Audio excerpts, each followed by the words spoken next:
na negata a ko dima n'a ko a b'a kɛ kana kɔnɔ ye k'a bila kana fara la o ye tiɲɛ ye i bolo don Joël Sedou fɛn min ka jugu fini ma o ye kɔɔri kala ye Joël Sedou n bɛ n bolo bɔgɔ ka don n bi bɔ ni sɛbɛn ye sɛbɛn min n'u k'a ma le pays jamana maa min ye sɛbɛnni in kɛ a tɔgɔ de ko Burahima Gindo Burama Gindo ko joni de ka nafa b'a la Mali ani Mauritanie ka kunkari ɲɔgɔn na Joël Sedou i k'a dɔn wulikajɔ ani kuma ɲɔgɔnya o don ye o fura ye joona kɛwale minnu kɛra tile damadɔ in na Mali ani Mauritanie furanjɛ la sabula Mauritanie ka dɔ u ka den dɔw i ka don ni kɛnɛ karabara Mali dugukolo sanfɛ joni nɔ don joni de y'a kɛ a kɔ dun bɛ taa wolo mun na gɛlɛya kɔ Mali ani Laginɛ ni ɲɔgɔn cɛ jamanakuntigi a kɛlɛ Asimu Goyita a y'o de faamu joona a ye délégation belebeleba de labɛn Doha conférence in na k'olu ci ka taa Mauritanie faamaw ka t'u kuma ɲɔgɔnya i k'a dɔn tasa da ni k'a f'u ye Mali nɔ tɛ Mauritanie den ni Mali den nin bɛɛ lajɛlen b'a faso de kɔnɔ Mauritanie den ni Mali den a man di i k'a dɔn awa jamana in faama si ye a denw ka degun sɔrɔ ni gɛlɛya ye Mauritanie den dɔ sɔrɔ Mali dugukolo sanfɛ fura min b'o la o de ye an ka fara ɲɔgɔn kan an ka jateminɛ ka sɛgɛsɛgɛliw boloda maa min bɛ sɔn ka nin kɛ walima gɛlɛya ka don Mauritanie ani Mali ni ɲɔgɔn cɛ a nafa bɛ se joni ma n'an y'o ɲɛɲini i k'a dɔn taafaw bi dɔn o la min ye Mali ministre ani délégation ba u taara Mauritanie faamaw kuma ɲɔgɔnya Joël Sedou kuma min n'u sera ministre i k'a dɔn Jɔpu cikan min don n'a da a y'a ɲɛfɔ Joël Sedou a labanna ka dugawu don kɛ dugawu don min bɛ kɛ sababu ye ka mɔgɔw dusukun da sabula Mali i k'a dɔn a dugu min bɛ yen i k'a dɔn n'o bɛ dankɛla Mauritanie ni Mali ni ɲɔgɔn cɛ a fɔra ko marikalo tile 5 n'a tile 6 i k'a dɔn ayiwa dugu min n'o ye Alayi i k'a dɔn Mali dugukolo don min kɔni ye awa yɛrɛjɛkulu dɔ taara Mauritanie ka den dɔ ni kɛnɛ karaba i k'a dɔn a maa yɛrɛ a wasalen don dɔɔnin koyi kabini o kɔni kɛra mangamisɛnnin ani gɛlɛyamisɛnnin donna i k'a dɔn Mali ani Mauritanie cɛ anw tɛ anw bɛ sɔn ka Mali den faa wa janko Mauritanie ka den o kuma tɛ i k'a dɔn min kɔni nin kuma ninnu ye i k'a dɔn a nana ni dusu faali ye kosɛbɛ jamana ɲɛmaaw ani jamana taabolo u y'a ɲɛfɔ kosɛbɛ ka fara ɲɔgɔn kan kɛ Joël Sedou min ni min kɔni ɲinina Mali ka ayiwa jɛkulu dɔ bɔ Mauritanie fana ka jɛkulu dɔ bɔ u ka jɛ min kɔni ye sɛgɛsɛgɛliw ni ɲininkaliw ye ka se k'a ɲɛdɔn n'o kɛra lakana bɛna cogo min na lakana min bɛ kɛ sababu ye i k'a dɔn an furanjɛ an dan na i k'a dɔn ayiwa lakana ka kɛ sabatifɛn ye i Maliden o walima i Mauritanie ka i k'a dɔn bɛnkan kɛra o ye nin kun ye sɛbɛn ye an ye min bɔ le pays kɔnɔ jamana daba tungara n'i ye sɛnugu tilennen ye kana ɲininkali kɛ kala b'a la nin tɛgɛ don ka bɔ ni sɛbɛn ye an ko min ma info matin ani nouvelle horizon an n'u fila ci ɲɔgɔn na Ablaye Ouattara fɔ ka taa se fɛn min ye Tokunna A Traoré ma u ko i da bɔra ka don nin kuma min na n'a bɛ ɲini ka kɛ gɛlɛya ye Mali ni Mauritanie cɛ Ala de farala an kan jamanakuntigi n'o ye président Assimi Goïta ye a ye cɛden minnu wuli ka taa ko in ɲɛɲini o kɛra sababu ye fɛn min ye Mauritanie faamaw ye u ka ko in faamu maa minnu ye ko in kɛ dibila u kun jigi b'a kan k'a fɔ nin bɛna kɛ kɛlɛba de ye Mali ni Mauritanie ni ɲɔgɔn cɛ n'a ma ɲɛ fɛn min ye ko in ye n'a gɛlɛyara a laban Mauritanie yɛrɛ bɛna a ka datugu Mali de ɲɛ wala Mauritanie bɛna kɛlɛkɛ bolo de wuli ni ka na bin Mali kan sɛbɛnnikɛla ko in lawuli o de kama sabula siɲɛ fɔlɔ kɛra janvier kalo tile 17 dugu min bɛ n'o ye accord ye fɛn min ye maa 7 o su yɛrɛ o ye Mauritanie ka den ye nin min kɛra kɔsan na maa dɔw yɛrɛ de tununa dɔw ko a bɛ se maa 30 ma u su ma ye u ɲɛnama ma ye u ta fama dɔw k'u tunu i b'a fɔ to bina nugu la sɛbɛnnikɛla ko a ko n'i y'a ta k'a lajɛ nin kɔni ye Mauritanie kaw sɛbɛkɔrɔ kamana guwa nka sigikafɔw kɛlen Doha conférence in na fɛn min ye faamu ye dɔɔni o bi ɲini ka sɔrɔ sabula ko in kɛ ani RFI ani France 24 ka Mali armée jalakili daminɛ o si ma kɔrɔ ani si ye o kibaruya fɔlɔ min dira a ye Mauritanie faamaw sɛbɛkɔrɔ dimi u yɛrɛ ye communiqué kɛ ka jalakiba de bi Mali kan sɛbɛnnikɛla ko o yɔrɔnin bɛɛ colonel Assimi Goïta a y'a ka téléphone ta kikiw fɛn min ye gasoil ye k'a wele k'a kuma a fɛ ni ka ɲɛfɔ k'a ye ka laban tuguni ka délégation ba caman min bɛ se maa 6 fɔ maa 7 ma o bɛɛ taara ka taa ɲɛfɔli kɛ sɛbɛnnikɛla ko fɛn min ye Moritani faamaw ye u ko Bili Haki an kun sigilen don nin ye siga min n'a tun bɛ Mali kan siga bɔra o kan nka maa minnu tora an k'a ko ɲɛɲini sɛbɛnnikɛla ko fɛn min ye bɛnkan 5 ye u k'o ka sigi sen kan jɛkulu kɛrɛnkɛrɛnnen dɔ ka sigi commission conjointe minnu 2 bɛna jɛ ka sɛgɛsɛgɛli kɛ ko in bɛ se ka ɲɛdɔn cogoya min na Moritanika ani Maliden a 2nan n'o kɛra bɛnkan ye o ye k'a fɔ fɛn min ye wulikajɔ ka kɛ joona fɔlɔ min kɛra n'o kɛra janvier kalo tile 17 jaabi ka sɔrɔ la o kɛra dugu min na o ye accord ye o sɛgɛsɛgɛli kunfɔlɔ min n'o kɛra Mali fɛ jaabi minnu sɔrɔla Moritanikaw k'o ka da u tulo kan n'o tɛmɛna ka bɔ yen maa minnu bɛ n'olu nɔyɔrɔ ko la fɛn min ye Mali ka se kɔnɔ o maa ninnu ka ɲangi min bɛ se k'a to u ka nimisa u ka kɛwale la o ye laɲini 3nan ye laɲini 4nan ani bɛnkan 4nan min n'a kɛra o de ye k'a fɔ jɛkulu dɔ ka sigi u ko min ma cadre de concertation conjoint hakilinaw ka kɛ kelen ye ni n'a ɲɔgɔnna kow bi kɛ u bɛ se ka wulikajɔ kɛ cogoya min na o jate ka minɛ a 5nan fɛn min ye Moritani ani Mali o bɛna wulikajɔ de kɛ bɛnkan sɔrɔ la k'a fɔ yɔrɔ in yɛrɛ la n'o ye Mali ni Moritani cɛ frontière in kɔni patrouille belebeleba de bɛna kɛ sa Mali bi sɔrɔdasi dɔw di Moritani bi sɔrɔdasi dɔw di o tuma u bi sɔrɔ ka kojugukɛlaw kɛlɛ sɛbɛnnikɛla ko bɛnkɛra nin kan a tɛgɛnɔbila kɛra o kan Mali yɛrɛ to a la ministre Ablaye Jobo ale y'a tɛgɛnɔbila sɛbɛnnikɛla ko délégation seginnen ka na Bamako u nana ka na nin bɛɛ lajɛlen ɲɛfɔ colonel Asimi Goyita ye o yɔrɔnin bɛɛ sɔrɔdasi ɲɛmaa ye maa minnu ye n'olu bi kɛlɛ yɛrɛ kunna Asimi Goyita y'u ɲininka aw ka hakilina ye mun ye kɛlɛbolo bɛ dabolo jumɛn kan nin kungokolo ninnu kɔnɔna na u ko kɛlɛ yɛrɛ kɔni an bɛna dɔ de fara kɛlɛ kan sabula kungokolo in n'o ye Wagadu kungokolo in ye Bamanji jugu ani daga jugu caman de bɛ yen hali Faransi ka janfa caman bɛ Wagadu kungokolo in de la o yɔrɔnin bɛɛ Asimi Goyita ko n ye kɛnɛ di aw ma aw ka Moritani sɔrɔdasiw jɔ Moritani frontière la aw yɛrɛ k'aw jɔ Mali fanfɛla na a ka Bamanjiw kerunu daminɛ n'u k'u bɛ se Moritanikaw b'u kunji payi sɛbɛnnikɛla ko a ko o tuma min bi kɛ k'a da civil bɛɛ lajɛlen kulo kan maa o maa n'i yɛrɛ Wagadu kungokolo la ntana gosilen kɔfɛ i bɛ fara jugu kan dɛ i ta filani tila civil o civil Wagadu kungokolo n bɛ taa lɔgɔ ɲini n bɛ taa magola wala n bɛ taa foro kɔnɔ a bila sabula maa o maa n'i yɛrɛ Wagadu kungokolo kɔnɔ nin waati in na i bɛ bɔrɔndɔ sɛbɛnnikɛla ko fɛn min ye Mali gouvernement ye u ye communiqué kɛ k'o da bɛɛ lajɛlen kulo kan communiqué min n'o sɛbɛkɔrɔ mɛnna a ko kɔfɛ colonel Asimi Goyita ko ministre de la défense fɛn min ye sariyatigi ye minnu bɛ ka fanfɛla la ni sɔrɔdasi ko wulila e de b'a jateminɛ o tuma fɛn min ye enquête ye procès verbal a di yan n ka taa di Moritanikaw ma min bɛ se k'a to an ka sigi faamuyali ka kɛ o yɔrɔnin bɛɛ fɛn min ye procureur militaire ye ale fana ye kunnafoni di kɛ k'a fɔ sɛgɛsɛgɛli kunfɔlɔ minnu ani jaabi minnu sɔrɔla olu bɛna da diɲɛmaa kulo kan kiiri tigilama minnu bɛ yen sɔrɔdasi kunda olu ye wulikajɔ ni baara daminɛ u bɛna taa Moritani u bɛ taa jamana Mali yɛrɛ a kɔrɔnfɛlaw na ani fɛn min ye sɛgɛsɛgɛliw ye u bɛ t'o kɛ ni wɔcɛ kɔnɔna ninnu na min bɛ se k'a to jaabi minnu sɔrɔla ka t'u ɲɛda ko in yɛrɛ kan maa 7 min n'o su yera u bɛ t'o su yɛrɛ wɔgɔbɛ ka t'u ɲɛda su kan awɔ ni dɔgɔtɔrɔw médecin légiste u b'o da u yɛrɛ kan maa 30 min n'o ɲɛma tununnen bɛ yɔrɔ dɔ fɔlen bɛ k'a fɔ u tarasi yera ye dɔw y'a fɔ k'a fɔ u fagara de dɔw ko tunukɛla n'u ye fɛn min ye lakana finitigiw yɛrɛ ye kiiritigɛw la u ka finitigiw olu yɛrɛ de bɛ taa kɛnɛ kan ka t'u ɲɛda ko in kan ni ka taa seereya n'o bɛɛ kɛra waati min na jaabi min mana sɔrɔ la o bɛ da Moritanikaw kulo kan o tuma Mali yɛrɛ a bɛ kɛlɛ kɛ ka ɲɛsin bolo min ma kɛlɛ bɛ ɲɛsin o ma o de ka ɲi kunnafoni filɛ nin ye an ye min zalo ka bɔ Info Matin ani Nouvelle Horizon kɔnɔ u ka bi bɔli la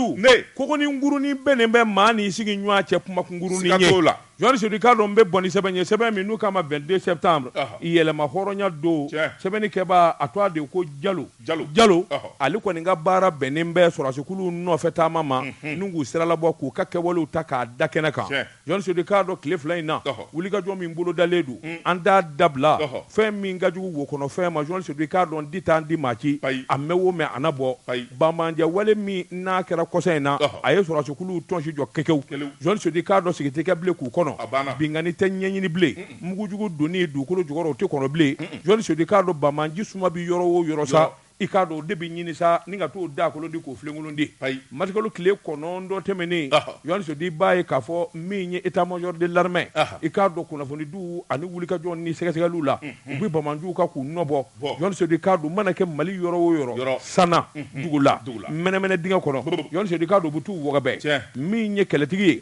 sɔrɔdasi kɛlɛbolo min wulilen don n'u k'a ma ko kɛlɛtigi Yohani Seydou k'a dɔn u ka wulikajɔ matikalo tile fɔlɔ san 2022 ka n'a bila bi la Yohani Seydou k'a dɔn o ye wuli ka jɔ ani jateminɛ minnu kɛ jɔn sedi k'a dɔn a dɔnnen don Bamanji Hawujara u ja wulilen don fa bɛɛ lajɛlen kɔni gɛn bɛ Bukɛnɛw fɛ jɔn sedi k'a dɔn o de suma na o suma de bɛ minɛ sa ka taa tɛgɛ du ka ngami u ko jɔn sedu min ye Maliko o fana sɔrɔsiw ka kɛlɛbolo kura ye min fana labɛnnen don jɔn sedi k'a dɔn wuli ka jɔ ani jateminɛw bolo kan i b'a ye k'a fɔ u ye taama kɛ taama min n'u ye furali kɛ fo ka taa jɛ sabula min ye tahaka o don jɔn sedi k'a dɔn a bɔ bingani min kɛra o yɔrɔ in na Gawo ani Gosi ni ɲɔgɔn cɛ jɔn sedi n'u kun b'a dɔn u t'a kɛ sabula a fɔra ko ayiwa min kɔni ye marifajuguba in ye u y'o de dasi ko fila kɛ jɔn sedi o mankan kɔni mɛnni ayiwa minisuma ka minaka jɔn sedi k'a dɔn ko nin ye ta de bila forobamugu la sɔrɔsiw kɔni u k'u ti jɔ bilen jɔn sedi k'a dɔn ayiwa sabula u nana sɔrɔsiw bo sɔrɔsiw y'u fɛngɛ u y'a bon tuguni sɔrɔsiw y'u fɛngɛ jɔn sedi o fɛngɛni i k'a dɔn u y'u nɔbɔ k'u gɛn jɔn sedi k'a dɔn i bɔra ka kungokolo min don a fɔ Wagadu o bɛ Mali ani Muritani furancɛ la a fiyɛ ka bon kosɛbɛ a kɔnɔna ka dun kosɛbɛ jɔn sedi k'a dɔn ayiwa o t'anw bali jɔn sedi k'a dɔn k'u gɛn ka don kungokolo kɔnɔ u donna yan Mali sɔrɔsiw donna u y'u gɛn jɔn sedi k'a dɔn u taara ko mobili saba la mobili saba in bɛ fiɲɛ tigɛ cogo min u bɛ fiɲɛ tigɛ sɔrɔsiw b'u nɔfɛ ni sɔrɔsiw ko marifa ma godow u ɲɛfɛ mobili saba jɔra Ala ni sira fɛ u jɔ jɔn sedi k'a dɔn u taara mobiliw laroué ka taa sɔrɔ maa 4 bɛ mobili kelen kɔnɔ min ye Sheikh Ahmed jɔn sedi k'a dɔn a bɔ kɔlɔnba dɔ bɛ yen u taar'u minɛ u da la jɔn sedi k'a dɔn kɔlɔn in fan bɛ masibafɛ damada de la i k'a dɔn an k'a woloma k'a bɔ u sumaruw ɲɛkɔrɔ sɔrɔsiw ye mugu k'a la k'a wuli jɔn sedu u y'a sote yɔrɔnin kelen sɛbɛnnikɛla ko a ko wuli ka jɔ bolo kan min ye kɔlɔnba wɛrɛ fana bɛ yen ji de bɛ sɔrɔ o la jɔn sedu kun bɛra k'u kun da o fana kan min ye wuli ka jɔ ka t'u koro o fana da la jɔn sedi k'a dɔn u taara sɔrɔ a bɛ maa 2 joginnen don o bɛ mobili in kɔnɔ jɔn sedi k'a dɔn u ye tɛgɛ da olu kan k'olu salo ka bɔ gendarme minnu bɛ yen k'u di o gendarme ma aw ka wakili don ninnu na yan'an ka segin jɔn sedi k'a dɔn tɛmɛ an ka taa sɛbɛnnikɛla ko ɲɔnɔ min ye a bɔ faamaw ye u ye wuli ka jɔ boloda tuma min u bɛ se ɲɔnɔ jamana na u taara sɔrɔ i k'a dɔn ayiwa donso dɔw bɛ yen olu kɔni k'u jamana kosɛbɛ jɔn sedi k'a dɔn olu jamana u y'olu fara ɲɔgɔn kan marifa min b'u bolo n'u ko marifaw bɛɛ lajɛlen minɛ min ye PM-D8 ye sɛbɛnnikɛla ko Moti Bajangara jɔn sedi k'a dɔn terroriste 5 tɛgɛ taara da olu kan ngami jɔn sedi k'a dɔn a n'u dɛmɛbaw n'u nɔfɛmaw k'u bɛɛ lajɛlen minɛ maa min jara sɔrɔsiw yɛrɛ kosɛbɛ u ye cɛ 6 fana minɛ olu de ye mugujigiw dilanbaa ye jɔn sedi olu ye maa kalanninba ye minnu kɔni disira abada hélicoptère nana sɔrɔsiw dɛmɛ o baaraw la jɔn sedi k'a dɔn u ye tɛgɛ da olu kan sɛbɛnnikɛla ko Karige i k'a dɔn kilomètre 30 o bɛ o ni Seware cɛ jɔn sedi k'a dɔn maa 20 min ye wuli ka jɔ ye u nana tɛgɛ da k'a bɛɛ lajɛlen mototigi olu fana labɛnnen kun don o kojugukɛ de kama u ma dan u ma jɔn sedi k'a dɔn u tɛmɛna ni baara ye u bɛ sɛgɛsɛgɛli la u bɛ laraweli la jɔn sedi u taara kun mototigi maa 20 wɛrɛ la olu ye moto fili k'u sen tigɛ ni jaja lew jɔn sedi k'a dɔn olu sumana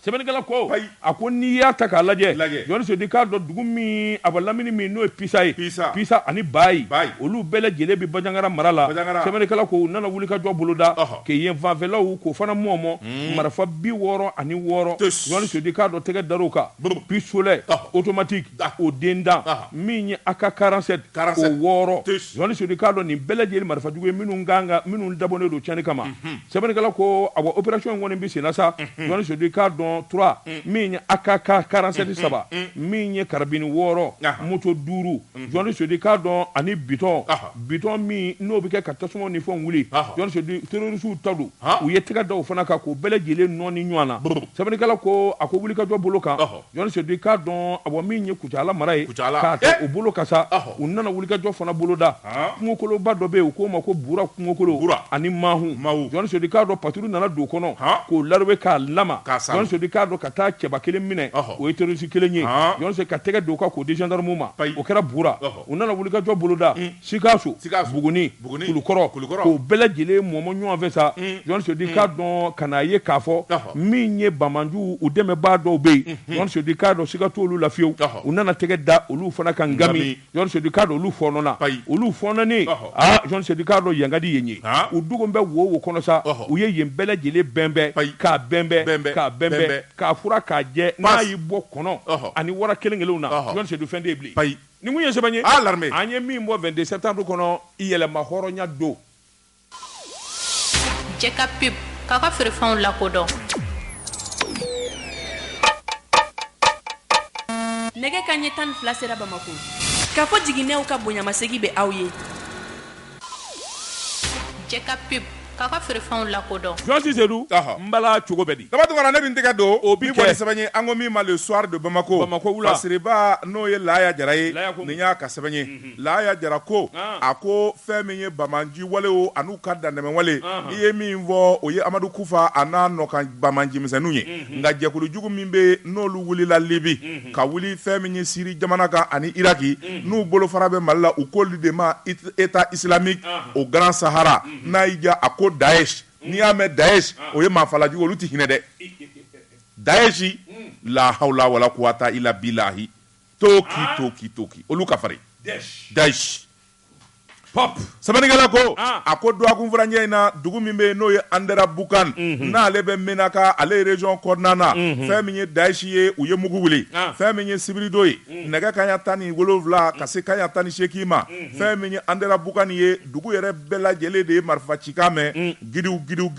sabanikɛla ko duguma sɔngɔnna k'a fɔ u b'u yɛrɛ ɲini u donna dugu kɔnɔ u ma mɔbɔ mɔ la n'u ye maa o maa sɔrɔ u b'o ni kɛnɛ karaba sabula Daesh diminen don Daesh n'i y'o ta k'o lajɛ ale de ni Faransi bɛ ɲɔgɔn na nka n'i y'a ta k'a lajɛ Faransi fɛnɛ an bɛ don minɛ ko bi o bɛ ka diya de ɲini Daesh ni ɲɔgɔn cɛ o tuma waati min Mali armée bɛ wuli ka jɔ la fɛn min kɔni ye Daesh ye ale fɛnɛ bɛ ka galabu de wuli sabula ale b'a fɛ ni ka fanga sɔrɔ n'an m'an teliya k'an gili sinsin Mali armée n'u tilara terroriste misɛnw fagali la u laban bɛ na Daesh yɛrɛ kunkolo ci ni k'a ɲɔɲɔ sɛbɛnnikɛla ko a ko n'i y'a ta k'a lajɛ Menaka marabolo Ndamalat ani Inshinan dugu minnu bɛ olu kɔni olu bɛ Menaka région de kɔnɔna na yenkaw kɔni sɛgɛnna sabula fɛn min ye maa caman ye o y'olu ni kɛnɛ karaba minnu kunna ka di olu ye boli ani taali fisaya ni sigili ye maa caman bɛ yen minnu n'olu y'u yɛrɛ ɲini ka taa dugu min bɛ n'o ye Abala o kɔni o ka surun Niger la dugu wɛrɛ bɛ yen min n'o bɛ Menaka n'o ye Igizigaragan olu kɔni maaw olu caman bɛ yen olu ye minɛnw jɛ ni ka yɛrɛkɛ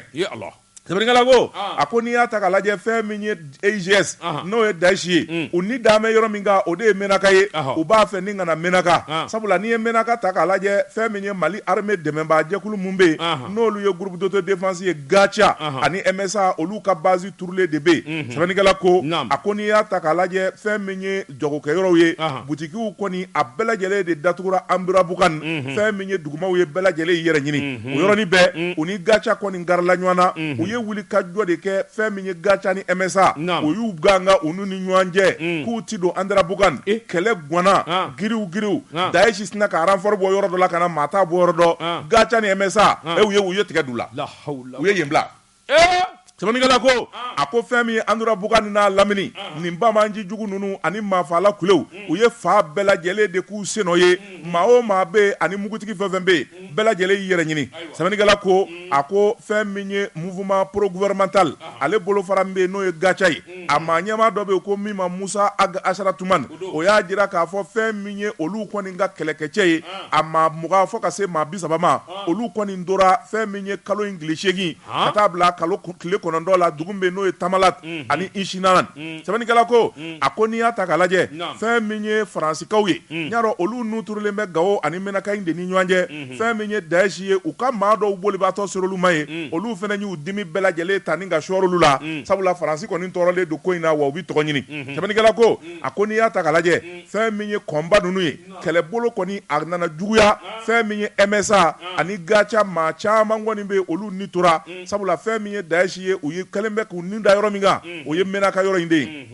sɛbɛnnikɛla ko a ko fɛn min ye marisakalo tile 12 n'u bɛna Sibirido ma tuguni u ye wulikajɔ dɔ wɛrɛ kɛ wulikajɔ min n'u y'o kɛ fɛn min ye Niger frontière fanfɛla na wulikajɔ in senfɛ fɛn min ye terroriste caman ye olu kɔni kɛlɛ kɔni goyara olu la sɛbɛnnikɛla ko a ko n'i y'a ta k'a lajɛ fɛn min ye jɛkulu min bɛ n'o ye MSA ye ale ye terroriste ninnu ale jigin'u kan kosɛbɛ u y'u yɛrɛ ɲini MSA yɛrɛ a ka maa dɔ bɛ yen n'o ye Fahad Alamudu ye ale kɔni y'a jira k'a fɔ u ye wulikajɔ min kɛ ani u ye cɛsiri min kɛ o fusara kosɛbɛ jɛkulu wɛrɛ bɛ yen o ko min ma cadre stratégique permanent o y'a jira k'a fɔ fɛn min ye olu ka jɛkulu caman ye o maa caman bɛ yen minnu fana tora kɛlɛ la nka fɛn min ye Daesh ye u kɔni y'u détourné ni k'u kunsi fan wɛrɛ fɛ sɛbɛnnikɛla ko nin kunnafoni ninnu jarunen Mali armée kɛlen ka nin mɛn fɛn min ye chef d'état major général colonel général Umaru Jara a kɛlen ka nin mɛn o yɔrɔnin bɛɛ a sina ka avion wuli ten k'i kun da Menakaka yanga di ni ye o a taara tɔ bɛ nɔɔni sɛbɛnnikɛla ko ale kɛlen ka avion wuli Daesh ka mobiliw an'u ka kɛlɛcɛw yaaralen bɛ cɛɲɛ kan u kɛlen ka maa ninnu u kɛlen k'u bololafɛnw minɛ u condamné ni avion ko giriw kule k'a cayara la hawla wala quwwata dɔw bi anglais fɔ dɔw bi chinois fɔ dɔw bi ka dɔw fɔ i t'a si dɔ yɛrɛ dɔw bi américain ka fɔ Daesh dɔw bi arabu ka fɔ kan min bi fɔ ni t'o si dɔn o de ye wasiko ka ye wasiko sɛbɛnnikɛla ko a ko fɛn min ye Mali armée de l'air ale ye wuli ka jɔ kɛ Menaka a kungokolo ani fɛn min y'a cɛncɛ kan dimanche don mars kalo tile 13 u ye yen zalo fɛn min ye Mali a armée ye n'u ko giriw fɛn min kɔni ye Daesh ye minan fɛn fɛn b'u bolo motow a n'a bolimafɛn armée ye tigɛ don a bɛɛ lajɛlen la maa o maa ye kɛlɛ in kɛ Menaka kungokolo la armée y'a bɛɛ lajɛlen si la tunu yɔrɔnin kelen bɔp u bɛɛ tora yen vive l'armée sɛbɛnnikɛla ko n'i y'a ta k'a lajɛ fɛn min ye gacha ani MSA ye olu se kun ban n'olu ye pewu sabula an bɛ don min na ko bi maa ninnu kɛlen bɛ ka cɛncɛn de tigɛ k'u ka maramafɛnw dogo yen an'u ka tajiw a bɛɛ lajɛlen de wugumana armée fɛ kɛlɛbolo min kɔni taara bi Menaka dugu ninnu kan o kɛlɛbolo kɔni o tora i n'a fɔ Mondoro ta o kɛra cogoya min na sɛbɛnnikɛla ko armée kɔni a bɛ yaala la nin waati in na u sigalen bɛ yɔrɔ o yɔrɔ la n'o bɛ se ka k'u dogo yɔrɔ ye an ka sɔrɔdasiw n'o ye an ka armée de l'air ye u bɛ ka mugu suru yen kan u tununen bɛɛ bi i b'a fɔ tobinen bɛ nugu la wa fɛn min ye jateminɛ ye n'i y'a mɛn ratissage o de bɛ sen na yɔrɔ o yɔrɔ bɛ yen k'o bɛ se ka k'u dagayɔrɔ ye Mali hélicoptère positionné don ni ka yen kɔnɔ ni dɔ ye den ye o k'i kun bɔ an b'o to cɛncɛn jukɔrɔ ni min valen don a fa n'a ba sinji la o ka kuma sisan Mali armée tɛ ya l'armée du Mali kunnafoni bɛ nin ye an ye min zalo ka bɔ Nouvelle Horizon kɔnɔ a ka bi bɔli la ani soir de Bamako Jibi i tɔn ka tesara premier min o ka kɛ Jɛka pip k'a ka feerefɛnw lakodɔn min bara ka kɛ i k'a dɔn a tigilamaw kun t'a jeede min ye Soumaïla Cissé ala k'a hinɛ URD Soumaïla Cissé politique ngana Soumaïla Cissé i k'a dɔn wulikajɔ tigilama Soumaïla Cissé Joanti Seydou Soumaïla Cissé salen tiɲɛ tabaw dɛsɛra ka bɛɛ ko la a laban taara kɛ i k'a dɔn bɔgɔ jeni an ka ɲɔgɔn wele Joanti Seydou jɔnni bɛ se ka miiri k'a fɔ URD dondalama a bɛ kɛ nin kɛcogo in na wa politique tɔn bɛ yen a bɛɛ bɛ laban ta n b'o f'i ye dɛ Joanti Seydou min ye URD min ye Gwaɲɔn Kulubali a n'a jɛɲɛw Joanti Seydou k'a dɔn Kolokanikaw ka Gwaɲɔn sariyatigiw ye tɛgɛ d'a kan a ye tile fila kɛ u bolo dɛrɛ subahana an jambara dɛ président Gwaɲɔn ne y'a f'i ye ko politiquement i kana kala turu a ka ko kan il est le président de l'URD je t'informe justement o den nkalontigiyalen don la hawla wala quwwata Joanti Seydou sɛbɛnnikɛla ko Gwaɲɔn sariyatigiw y'a ɲange u ko tubabukan na inculpé pour faux et usage de faux Joanti Seydou k'a dɔn congrès extraordinaire min n'o labɛnn'u fɛ janvier kalo tɛmɛnen i k'a dɔn parti min ye URD ye Joanti Seydou k'a dɔn u y'u bɛnna nkalon kan u ye nkalon labɛn u ye janfan kɛ a tubabukan de y'o ye Joanti Seydou sɛbɛnnikɛla ko a k'i k'a dɔn jumadon Gwaɲɔn n'a jɛɲɛw Joanti Seydou k'a dɔn min ye sɛgɛsɛgɛli o ko min ma contrôle judiciaire min ye Gwaɲɔn Kulubali min ye madame Kulubali ayiwa Kajatu Samake Kalilu Samake Ali Bazi ani Mohamed Mbazi Joanti Seydou k'a dɔn ninnu bɛɛ lajɛlen de kɔni ɲangina sariyatigiw fɛ wa a y'a sigi yanni waati cɛ Joanti Seydou k'a dɔn sɛbɛnnikɛla ko nin de bɔra a la a ko dɔwɛrɛ tɛ Joanti Seydou k'a dɔn u ye bɛnbɛnbɛn ni baarajugu min kɛ Soumaïla Cissé salen kɔfɛ Joanti Seydou k'a dɔn ka ɲɔgɔn fara ɲɔgɔn kan ka congrès kɛ congrès min n'a ye u ka bɛnkanw an'u ka sariyabolo sɔsɔ sariyatigiw y'u ɲangi sɛbɛnnikɛla ko a ko i k'a dɔn Gagnon bara ka baara min kɛ fɛn o fɛn n'o nana sɛbɛnfura la walima kunnafoni jɔnjɔn na ɲɛmaaso la ale de b'o bolonɔ bila sɛbɛn ale de b'o kuma jalatigɛ Jean Seydu i k'a dɔn ka sɔrɔ sɛbɛnnikɛla ko maa min ye président intérim ye o ma wuli fɔlɔ Jean Seydu o ma wuli min na sariyatigiw de filɛ k'o sɛbɛn ne tɛ sa il est président c'est la justice qui dit qu'il n'est pas président. Albi, tu insistes, il est président. Et puis, il y a le Kolakoi. Le congrès de Kera, l'autre jour, il est. Mais justement, on dit que ce congrès-là est faux usage de faux. C'est pas moi qui le dis. Merde, ouais. Ou qu'on a une gana de. Hassan Traoré Bibo Kolokani, Gagnon et de Kolokani. C'est la même famille. Jean Zedou, ni Balamako de pour parti Kofo, antiséniment. Jean Zedou Carlo Gagnon, Anna Gagnon Ben Minga Kataka, URD président, ou Dieu Ongalundia, c'est vrai que la ministre du Coro, mine de Kounier président, Jean Zedou Carlo, c'est même Rado Mana, Dobito au Fanafé, au Fanaba Sebe, et Koulo Kele et Babla Kele Koulofla, Jean Zedou Oyokonyata, c'est vrai que la Ko Yana Kasso Faradima, ou Mingone Wulika Johnny Chessiri, Ricardo Charatu Koni, ou Balangui, et en bidoni mina ko bi ko ngwelera foka foka tuti ala de bi fara URD fanaka RPM nywana mi adema onywana yon sedu che wo che na jera ka dijimi ni jalaji nyana na ma mi yon sedu abebe ke ma kunolo chilenyi wallahi ni bebora adema na c'est vrai mais non RPM c'est l'adema la trahison là non fait d'obé c'est terre à terre il m'a parlé na ya po et ma parena abora sinidla a doni bete yu kele maya bon mama gera a gera ka jekulu sigi maminu manu fori ka bola walma ka kesabu ye kati atita rojan et regarde la finalité de tous ces partis politiques tu vas voir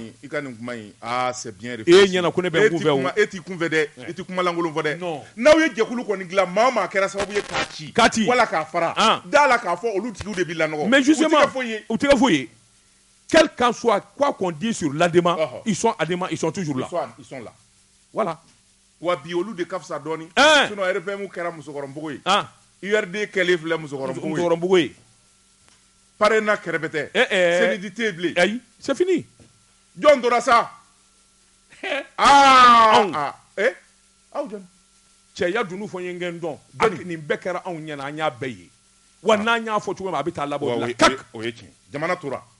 Abetira mama sebe dunu fone ne jamana tura wanya fuye politiki ngalodo politiki ma namarato ngalodo ngote le côté ne le bi kumu chela cheta kumuna ni parti belebele baw utira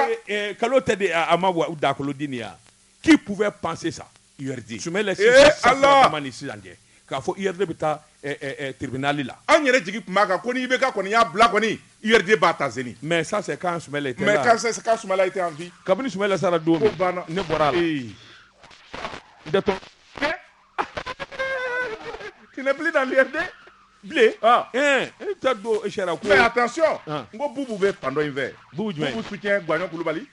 Nga cɛ kana su kunna sa. Et Maître Demba soutient Salikou. Ne t'a la. Nde URD la. Dala bin dala sini. Mbora. Sumala ko de la. Eta Sumala ko. Eta kunye Sumala. Ne ta ma ko de o. Eta te parti ko yi. Non. Ne ta ma ko de nda te parti ko yi. Ala ka jisuma ka fura. A parti ko n'a fait à Bengalou. Non, je connais trop les hommes politiques. Ala ka jisuma ka fura. Dama to kana ne bin diga do. Ni boni sɛbɛnye ango mi ma la sirène. Parce que ba no ye dugu fana Keita ye ne nya ka sɛbɛnye. Dugu fana ko fɛn min ye usine céramique min bɛ ba ko Jikɔrɔni usine céramique min bɛ Jikɔrɔni para ni wuli ka jɔ ani cɛsiri kun kɛra usine céramique a tun bɛ se ka Mali bɔ dingɛ na ni waati in na nka fɛn min ye jamana faamaw ye faama kura minnu bɛ yala u ɲinɛna usine céramique ko wa mun de kɛra sɛbɛnnikɛla ko Mali ye jamana belebeleba ye jamana min n'a bɛ ka jɔ sabula n'i ye Mali yaala san 4 n'i nana i bɛ fili Mali ma don o don dɔ de bɛ jɔ ka fara Mali kan don o don Sangaso kura don o don Pɔn kura don o don Siraba kura sɛbɛnnikɛla ko jamana min n'a bɛ ka jɔ n'a jɔli bɛ sen na jɔli bɛ kɛ ni minɛn minnu ye o de ye sojɔminɛnw ye jamana kan ka barikaba de don o la min bɛ se k'a to o bolofaraw ka sigi an ka jamana kɔnɔ sɛbɛnnikɛla ko Amadu Tumani Ture a y'a se kɛ sabula tile la fɛn min ye siman dilan usine ye o camanba de nana ngo ti boli kɛ sabula olu bi siman min dilan kɛmɛsira o kɛmɛsira la 30 olu bi se k'o de bɔ Mali mago bɛ min na Mali ka jɔli siman tɔ o bi bɔ jamana wɛrɛ i n'a fɔ Senegali Côte d'Ivoire ani Burkina sɛbɛnnikɛla ko a ko fɛn min ye camanjɛla fɛngɛ ye o de kun kan ka kɛ waati ye waati min ni hakiliw bi munumunu Mali yɛrɛ bi se ka sa yɛrɛ kɔrɔ cogoya min na sojɔ ko la o de bi kɛ sababu ye jamana ɲɛtaa ka sabati n'o tɛ Mali nafolo nɛgɛ ani siman wariba de bi ta juraw fɛ ka taa di kɔkan jamanaw ma min ye miliyari camanba de ye o de bi taa do a kun ni do a kun sɛbɛnnikɛla ko a ko n'i jɔ Mali ni Senegali frontière la ka camion dɛmɛ dɔ lajɛ remorque i bi se ka remorque 300 da tile kelen a bɛɛ donnen don siman na a bɛɛ wari taara ka taa di wɔlɔfɔw ma awɔ ni hɛrɛ dusukasi sɛbɛnnikɛla sɔrɔ siman usine kun b'an bolo yan Mali mɔgɔ kun tɛ dugu in tɔgɔ ye Kayisara la jamu anw ka barawuli anw ka cɛkɔrɔba de ye jamu san i y'a faamu a wuli ka jɔ n'a cɛsiri barika bonyana kosɛbɛ denkɛ Ala ka hinɛ na Lasana kuma Sajaden saya y'a minɛ a denmisɛnnin ma minɛ n'o tɛ ni Lasana kun bi balo la san b'a sɔrɔ Mali tɛ kasi simanko la bilen Sajaden nka Lasana ye denkɛnin don an jigi dalen don a ka dɛ Lasana denkɛ an jigi dalen don a kan siman usine ka kule han dɔgɔya tɛ jala la koyi jala bɛɛ ka kunna hali jala fitinin a ka kunna u k'a ma ko papa tosh saja kun ma to ma don denmisɛnnin jeni saja fitinin nka buneni don tasuma tɛ d'a kan dɛ a ka kunna dɔgɔya tɛ jala ka kunna ya la dɛ fulamuso den jala ba ka kunna cogo min jala den ka kunna naam fulamuso den a ba ye fila de o sɛbɛn bɛ ne de bolo ne de bɛ k'a kala yan sɛbɛn bɛ ne de bolo ala Sajaden Lasana sɛbɛnnikɛla ba sɛbɛn tɛ yan sa an bɛ ka kuma usine céramtique de kan i yakili de jigi kɔrɔlenbaw la o naam sɛbɛnnikɛla ko a ko fɛn min ye Mali ye an bɛ don min na ko bi ni ko i bɛ sojɔ mina a fanba o de ye biriki ye ni biriki ma sɔrɔ so ma jɔ fɛn min ye Mali usine céramtique a bi biriki min dilan n'o ye biriki ye min n'a kolo ka gɛlɛn kosɛbɛ Mali yɛrɛ dugukolo kan a fɛn bɛɛ lajɛlen de bi bɔ yan siman di bɔ yɔrɔ wɛrɛ ko a bi k'a la a fɛn bɛɛ lajɛlen de bi dilan Mali dugukolo kan wa n'i y'a sojɔ san 10 so in kɔni a b'a nɔ na a bɛ kick sɛbɛnnikɛla ko a ko fɛn min ye an ka cɛmancɛla fanga ye o kun kan ka fɛɛrɛ de kɛ fɛn min ye usine céramtique ye k'a wuli k'a jɔ kɛlɛn n'o kun kɛra siman gɛlɛyalen min filɛ nin ye 23 24 siman tɔni b'o de la bi yɔrɔ caman na sɛbɛnnikɛla ko a tun bɛ se ka kɛ sababu ye fɛn min ye jamanadenw ye ni k'u lafiya sabula CEDEAO ye embargo min kɛ ni ka datugu nin kan ka kɛ sababu fana ye Mali faamaw ka miiri k'a fɔ Mali yɛrɛ bi s'a yɛrɛ kɔrɔ danganiya minnu na o dɔ ye nin ye sɛbɛnnikɛla ko a ko n'i y'a ta k'a lajɛ BTP a secteur caman bɛ yen minnu jɔlen bɛ sabula siman kɔni ti sɔrɔ wala a tɛ se ka sa sɛbɛnnikɛla ko fɛn min ye juraba dɔw bɛ yen minnu kɔni kɛlen bɛ k'a k'u ka sɔrɔ sira ye olu kɔni bɛ wari yara cogo min u b'a yara ten Maliden jugaro wari du fosi tɛ yen ko hali n'a kɛra kulukulu ye ni maa min t'o jɔ bɛɛ ko n ka so jɔ Bamako nka bɛɛ ka wari de bi ta ka taa di wɔlɔfɔw ma wala Alasani Daramani Ouattara nanama sumalen ma ka usine céramtique to an bolo yan sɛbɛnnikɛla ko a ko ale bi min ɲini jamanakuntigi fɛ n'o ye colonel Asimi Goita ye kulekan bɔlen don a la a ka wuli ka jɔ kɛ joona usine in filɛ nin ye Jikɔrɔni Para usine a minɛn bɛɛ lajɛlen bɛ pièces de rechange dɔw de kan ka k'a la ani fɛn min ye baarakɛla dɔw ye k'olu galabu kokura min bɛ se ka t'u ka wuli k'a jɔ kɛlɛw a ko a bɛ misali ta Wuranda waati min n'a y'a yɛrɛ ta génocide kɔfɛ Wurandaw kɔw u tun bɛ siman san jamana wɛrɛ de la u y'a bɛɛ jɔ k'a fɔ maa si tɛ se ka taa ni minɛn san kɔfɛ a bɛɛ bɛ dilan Wuranda yan wa a bɛ kɛ ka Wuranda jɔ i ma Wuranda taalen ɲɛ miliyari caman par semaine miliyari 100 caman par semaine o de bɛ taa wɔlɔfɔw fɛ yen non c'est une question d'idée question de fermeté politique point barre c'est tout c'est pas sorcier n'o tɛ biriki bilenmani fɛn goloman gɛlɛn n'a ye i bolokuru fara a kun i k'i o bolokuru kelen fara siman biriki kun kelen tɛ o siman biriki bɛ ci k'ale to yen n ko a bɛɛ de b'anw bolo yan wo bɛ siman biriki kɔnɔ wo t'ale kɔnɔ a kolo ka gɛlɛn a bɛ kɔk kunnafoni filɛ nin ye wa a bɛ so de sumaya fana kunnafoni filɛ nin ye an ye min bɔ la sirɛni kɔnɔ a ka bi bɔli la Joati Seydou ne bɛ n bolo bugɔ ka don n bɛ bɔ ni sɛbɛn ye sɛbɛn min n'u k'a ma ko rayon mogoso rayon kisɛ sɛbɛnni kɛba a tɔgɔ de ko Bakandara ayiwa Famodi Kandara Famodi ko a ko AGSM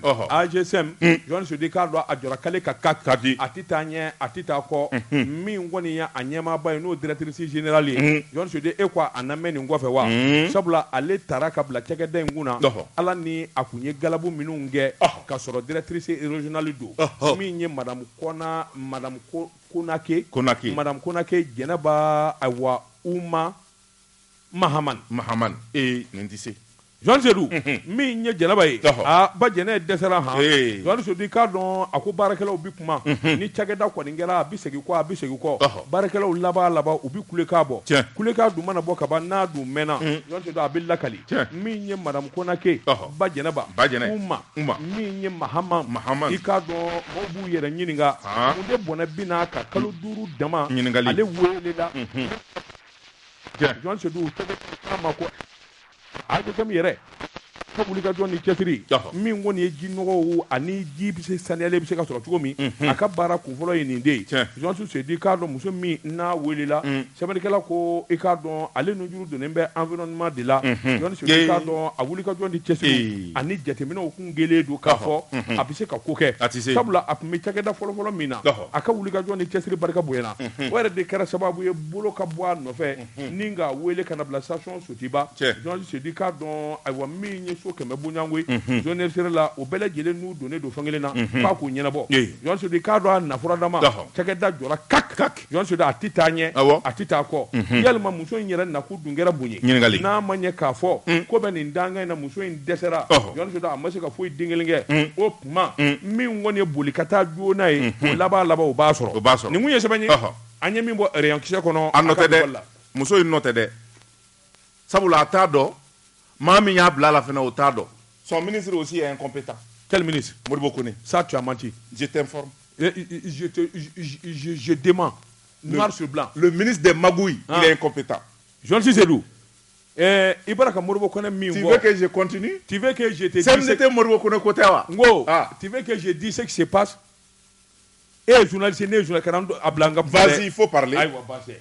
Ibolodo nanga sebe kuranga puma ngiki bolodo nanga sebe dasa ka photo radio anga nyon zoro radio libre wareka merde way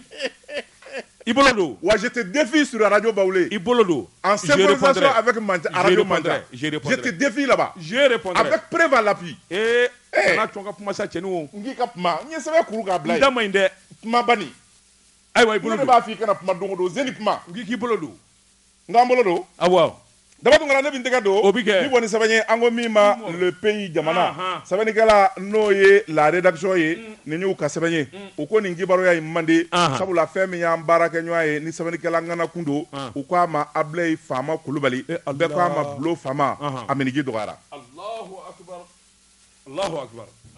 sabani kala ko ako femi ye kunungo sogomada junay kuna foni jugu bora kabi sabula femi ye ablay kulubali ni be ko ama blo fama ni zabani kala ngana bay minye wuli ka joni chesiri cha mange anga jamana ye femi ye dangoroba ye atari nongoma sabani kala ko ako femi ye ablay fama kulubali abi fato wati mina o ya soro journal mimbe nu ko ama l'ami du peuple abi to ka mingala l'ami du peuple abo jamana do nderi o tigi de do sabula fɛn ye wuli kajɔ ani cɛsiri ye a y'o daminɛ a mɛnna a ye sɛbɛnni kɛ journal caman na nka a mɛnna yɔrɔ min na n'a ye sɛbɛnni caman kɛ o ye le combat ye ni ka laban ka taa M7 télévision na a yɛrɛ kɛra kunnafoni di o bolofara dɔ ɲɛmaa ye sɛbɛnnikɛla ko jɛmukan caman bɛ a ye minnu wuli kajɔ a n'o cɛsiri kɛ min kɛra sababu ye fɛn min ye jamanadenw ye k'u sɛbɛn kɔrɔ kunnafoni fo kana se a yɛrɛ kɛli ma k'a yɛrɛ tɔgɔla journal dayɛlɛ n'u k'a ma l'ami du peuple sɛbɛnnikɛla ko a ko fɛn min ye kunun ngo ye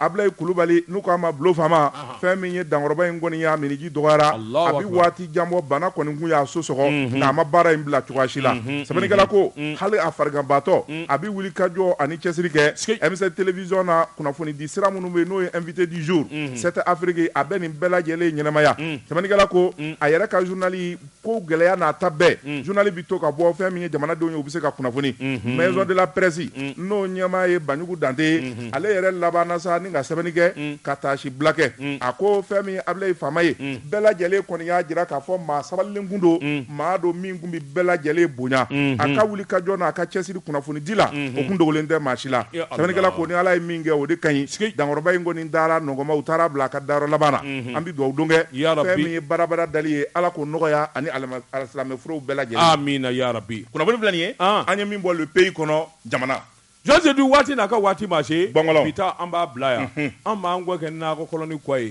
Burapele ani Sidi u n'u ka jamakulu farikundajɛ u bɛ n'u da don a la surafana t'o ma don su in na nɛgɛ ɲɛ 20 segi bi kɛ nin gafe kelen kan nɛgɛ ɲɛ 21 sanga 30 ne bɛ sa i kana kumaso kɔnɔ jɛmukan min n'an k'a ma ko bamanankan